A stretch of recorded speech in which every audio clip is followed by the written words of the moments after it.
नमस्कार बच्चों, हिंदी साहित्य के सभी विद्यार्थियों का इस कक्षा में स्वागत है।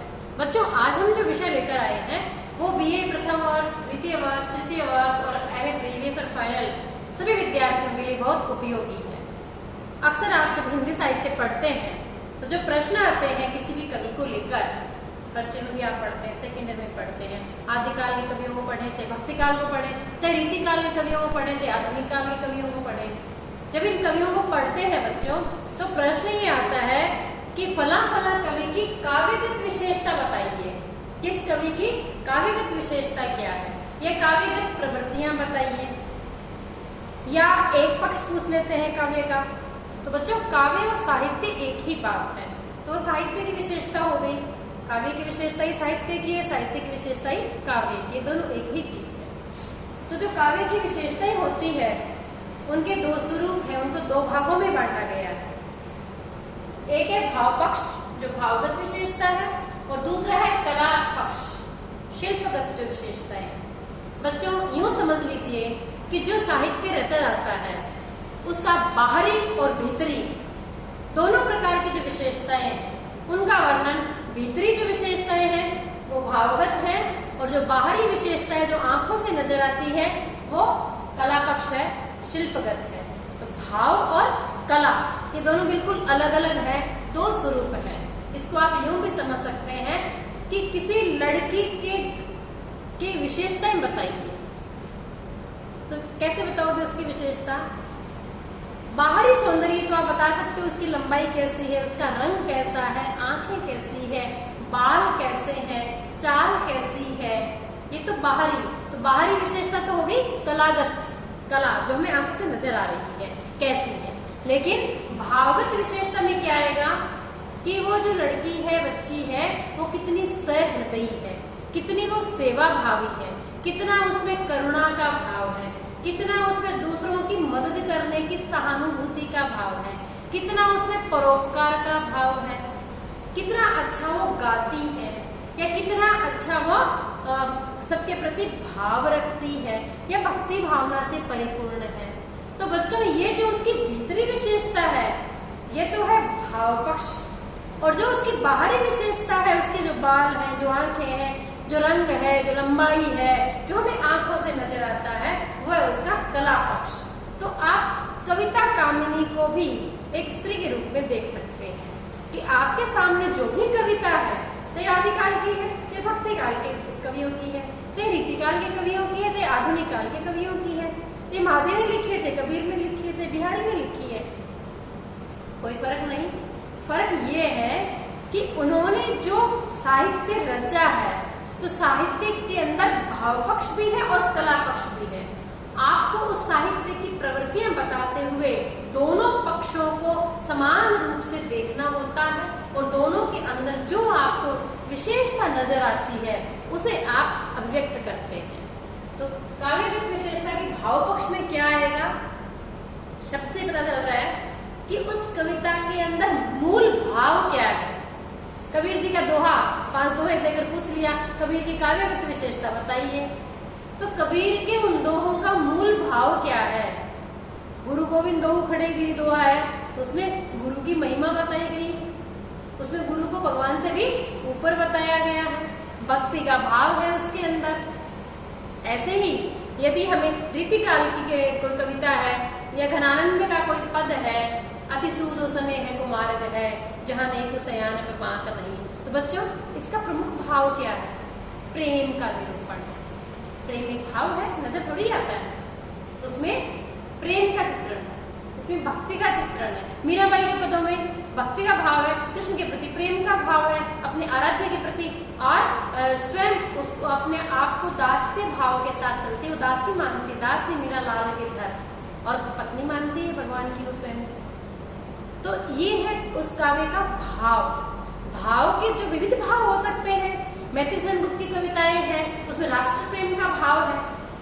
ऐसे ही जयशंकर प्रसाद की जो कविताएं हैं, अरुणीय मधुमय देश हमारा, जहां पहुंच अनजान क्षितिज को मिलता एक सहारा, वहां भी राष्ट्र प्रेम का भाव है। महादेव वर्मा की कविता है, जो तुम आ जाते एक बार, या मैं नीर भरी दुख की बदली, विस्तृत नभ का कोई कोई कोना, कभी न मेरा अपना होना, उमड़ी परिचय इतना इतिहास यही, उमड़ी कल थी मिट आज चली। अब यहाँ उस बदली के दुख का भाव है, करुणा का भाव है, उसके अंदर वेदना का भाव है। तो भाव पक्ष में आ गया ये चीज। और जिन शब्दों का उसमें प्रयोग किया गया है, जो भाषा है उसकी, जो भी नजर आ रही है आंखों से काव्य के अंदर, एक चीज तो हम महसूस करते हैं बच्चों, और एक चीज नजर आती है। इन दोनों में जो अंतर है, एक कला का अंतर है और एक भाव का अंतर। तो आप समझ गए होंगे कि कोई भी काव्यगत विशेषता जो है उसको हम दो भागों में बांट कर देखते हैं। एक उसका भीतरी पक्ष भाव पक्ष और एक उसका बाहरी पक्ष शिल्पगत विशेषता, कलागत विशेषता। भाव पक्ष के अंदर उसके आते हैं सबसे पहले प्रमुख भाव। आप नोट कर लीजिए, एक नंबर पे क्या चीज आएगी, उसके प्रमुख भाव, उस कविता के, उस काव्य के, उस पद के, उस गीत के जो भी प्रमुख भाव कवि ने उसके अंदर डाले हैं वो भाव आएंगे। वो भाव कैसे हो सकते हैं, प्रेम के भाव हो सकते हैं, राष्ट्र प्रेम के भाव हो सकते हैं, निराशा के भाव हो सकते हैं, भक्ति का भाव, वेदना का भाव, दुख का भाव, आक्रोश का भाव, पीड़ा का भाव, ये सब भाव के अंतर्गत आते हैं। तो उसके अंदर आपको जो जो भाव नजर आ रहे हैं, पहले उन भावों का आप वर्णन कीजिए। उसके बाद क्या चीज आती है, प्रकृति चित्रण। यदि कवि ने प्रकृति का बहुत सुंदर निरूपण किया है, जैसे पंत है, वो तो प्रकृति के बहुत सुकुमार कवि है, तो उन्होंने जैसे नौका विहार कविता के अंदर गंगा नदी का बहुत सुंदर चित्रण किया है, तो वो जो प्रकृति का चित्रण है वो भी भाव पक्ष के अंतर्गत आएगा। क्योंकि प्रकृति के प्रति हमारी अनुभूतियां होती है, उसके प्रति हमारे भाव प्रेम होता है, देखने की जो दृष्टि होती है वो भी भाव से परिपूर्ण होती है। चाहे हम किसी पहाड़ को देखें, नदी को देखें, झरने को देखें, कोयल को देखें, पशु पक्षियों को देखें, हम चाहे कुत्ते के छोटे से बच्चे को ही किलोल करते हुए देखें, वो भी प्रकृति। तो बच्चों दूसरे में आएगा प्रकृति चित्रण भाव पक्ष के अंदर, यदि उसके अंदर वर्णन हुआ है तो। तीसरा आएगा प्रमुख रस। उस कविता के अंदर, काव्य के अंदर प्रमुख रस कौन सा है। रस जैसा कि मैंने आपको बताया कि काव्य को, ये साहित्य को पढ़ने से, सुनने से और देखने से हमें हमारे हृदय में जिस आनंद की हमें अनुभूति होती है, जिस आनंद को हम महसूस करते हैं, बच्चों उसे रस कहते हैं काव्य की भाषा में। बाकी तो रस की अनंत परिभाषाएं हैं, रस के अनेकानेक अर्थ हैं, हर फल का जो सार है वो भी रस है। लेकिन साहित्य के अंदर कहानी और उपन्यास को पढ़ने से, कविता को या कुछ टुकड़ों को सुनने से, और या नाटक या एकांकी को देखने से हमें जो आनंद की अनुभूति होती है, हमें जो आनंद मिलता है, उसे बच्चों साहित्य में रस कहते हैं। तो उस काव्य के अंदर आप गौर कीजिए कि रस कौन सा है। जैसे कबीर का काव्य है, उसमें भक्ति रस है, शांत रस है, और महादेव वर्मा के काव्य के अंदर वियोग श्रृंगार रस भी है, संयोग श्रृंगार भी है। ऐसे ही यदि हम आधुनिक काल के कवियों की तरफ देखें, निराला है, वह तोड़ती पत्थर, कैसे क्षोभ का भाव उसके अंदर व्यक्त हुआ है, कैसे करुण रस है उसके अंदर। तो भाव पक्ष में प्रमुख भाव, नंबर 2 प्रकृति चित्रण, और नंबर 3 प्रमुख रस कौन कौन से हैं। बिहारी का वर्णन हो रहा है तो बिहारी की कविता में संयोग श्रृंगार है कि वियोग श्रृंगार, या शांत रस का चित्रण भी है क्योंकि उसके अंदर भक्ति रस भी है। मीरा के काव्य में प्रेम का वर्णन है, संयोग श्रृंगार भी है, और कृष्ण से वियोग का भाव भी है, तो वियोग श्रृंगार रस भी है। तो प्रमुख जो रस है वो भी भाव पक्ष का ही भाग है। भाव है, रस है, प्रकृति है, हमारी अनुभूतियां हैं, जो विशेष अनुभव किया जाता है। किसी की पीड़ा को अनुभव किया जाता है, किसी की वेदना को अनुभव किया जाता है। बच्चों यदि कन्या भ्रूण हत्या को लेकर मानो कोई कविता रची गई है, तो उसके अंदर जो पीड़ा का भाव है, जो उसकी एक गहरी अनुभूति है, उन अनुभूतियों का चित्रण भी भाव पक्ष में आएगा। आप समझ गए होंगे। जो हमारी प्रमुख अनुभूतियां हैं, जो हृदयगत होती है, जो भीतरी होती है, भीतरी जो गुण है वो सारे भाव पक्ष में है। और कल्पना, कवि की जो कल्पना की समाहार शक्ति है, जैसे बिहारी की कल्पना की समाहार शक्ति बहुत गजब है। उन्होंने कृष्ण की जब रूप सुंदरी का वर्णन किया है तो वे देखते हैं कि सामने शरीर के ऊपर पीला पीतांबर ऐसा लगता है कि मानो नीलमणियों के पर्वत के ऊपर प्रातःकालीन सूर्य की पीली किरणें पड़ रही हो। ऐसी सुंदर जो कल्पना की समाहार शक्ति है, ये भी भाव पक्ष का अंग है। तो काव्य को पहले जो भी काव्य आपके सामने है, जिस कवि के बारे में पूछा जा रहा है, उस कवि को आप देखिए कि अयोध्या सिंह उपाध्याय हरिओध है, या महादेव वर्मा है, कि पंत है, कि निराला है, कि कबीर है, कि मीरा है, कि धनानंद है, कि बिहारी है, कि केशव है। जो भी कवि है उसकी रचना को आप पढ़िए। उस रचना के अंदर आप देखिए कि प्रमुख भाव कौन से आए, रस कौन से आए, प्रकृति चित्रण आया क्या, उसके अंदर प्रमुख अनुभूतियां क्या है, और इसके अंदर कल्पना कैसी है। ये सब भाव पक्ष का भाग भीतरी, और ये है कला पक्ष बाहरी, जो हमें आंखों से नजर आता है। कविता हमें नजर आती है जिसमें हम वर्णों को गिनते हैं और पता लगाते हैं कि अच्छा इसमें दोहा छंद का प्रयोग हुआ है, इसमें तो सवैया छंद है, 23 वर्णों वाला सवैया है, या 24 वर्णों वाला सवैया है, या 31 वर्णों वाला जो है मनहरण कवित छंद का प्रयोग किया गया है, या फिर 13 और 11 मात्राओं वाले 24 मात्राओं के दोहे का प्रयोग किया गया है, या यहाँ पर सोरठा है।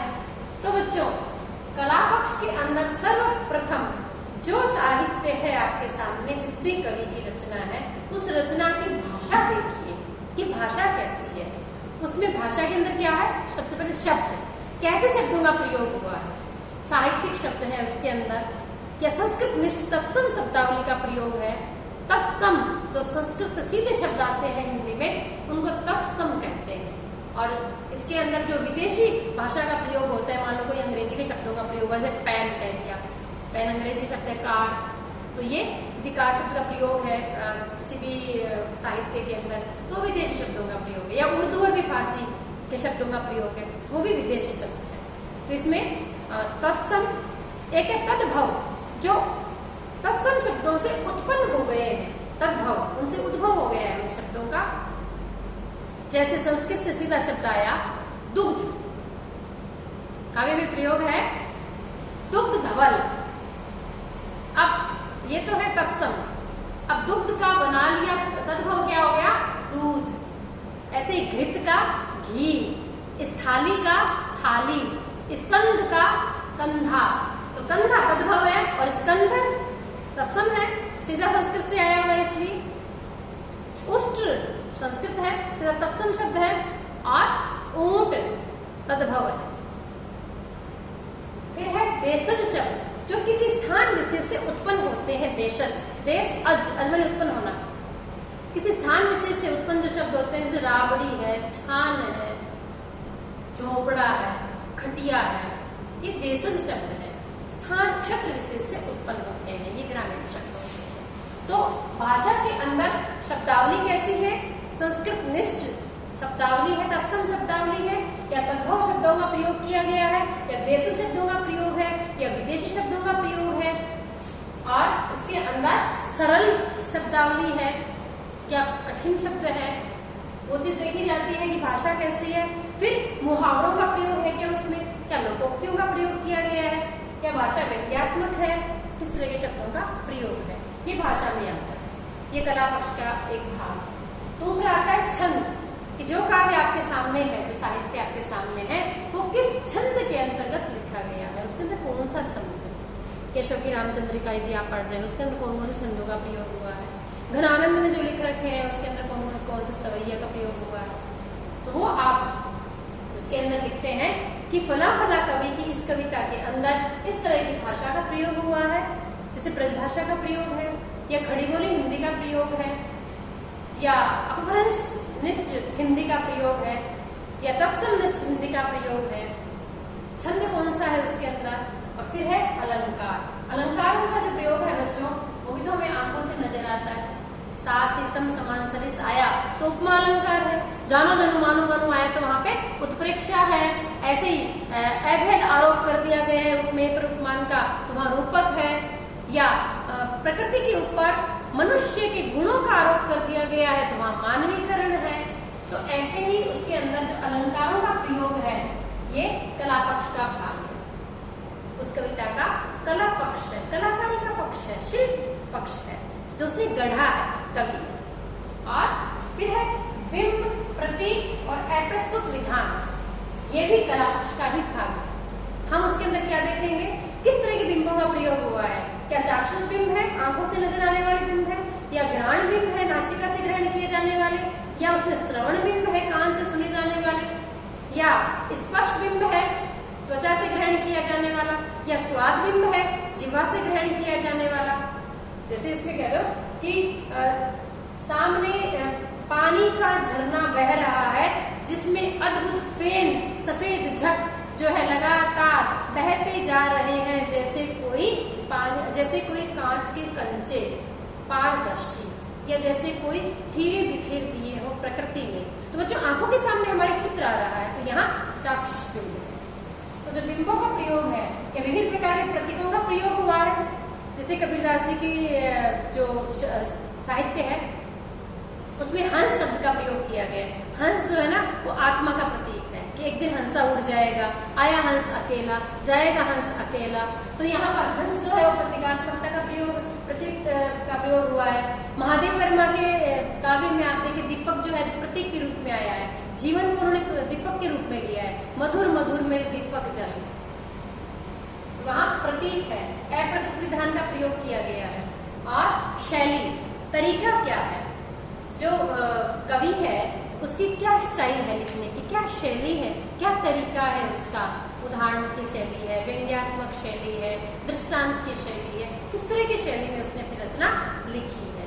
तो बच्चों ये काव्यगत विशेषता को लेकर आप कभी घबराइए मत, एकदम कंसेप्ट क्लियर रखिए कि आपके सामने जिस कवि की काव्यगत विशेषता पूछी जा रही है उस कवि की, जैसे धुबिल है उसकी कविता को रख लीजिए, उस कविता को आप देखिए इसके अंदर भाव क्या है, क्या प्रकृति चित्रण है, रस कौन से है, अनुभूतियां क्या है, कल्पना कैसी है, वो सारा भाव पक्ष में डाल दीजिए। और उसकी कलागत विशेषता में भाषा कैसी है, छंद कौन सा है, अलंकार कौन से है। आधुनिक काल में तो बच्चों प्राय मुक्त छंदों का प्रयोग है, अधिकांश कवियों ने किया है। मीराबाई ने शुरुआत कर दी थी मुक्त छंद की, बाकी तो कांत कविताएं भी है, गेयता भी है, गीतात्मकता भी है, तो वो चीज भी कला पक्ष में आए। तो उसका बाहरी पक्ष देखिए कविता का और उसका भीतरी पक्ष देखिए, तो भाव पक्ष और कला पक्ष आप आसानी से निकाल सकते हैं और उसकी विशेषताएं 100 उदाहरण लिख सकते हैं। उस कवि की पंक्ति आपको याद होनी चाहिए, जहां जहां आपको अलंकार नजर आए उनको उस पंक्ति को आपने याद कर लिया और आपने अलंकार का जब पॉइंट लिखा, बिंदु लिखा कलागत विशेषता में, तो वहां उस अलंकार का प्रयोग करते हुए इस कवि ने इन अलंकारों का प्रयोग किया है।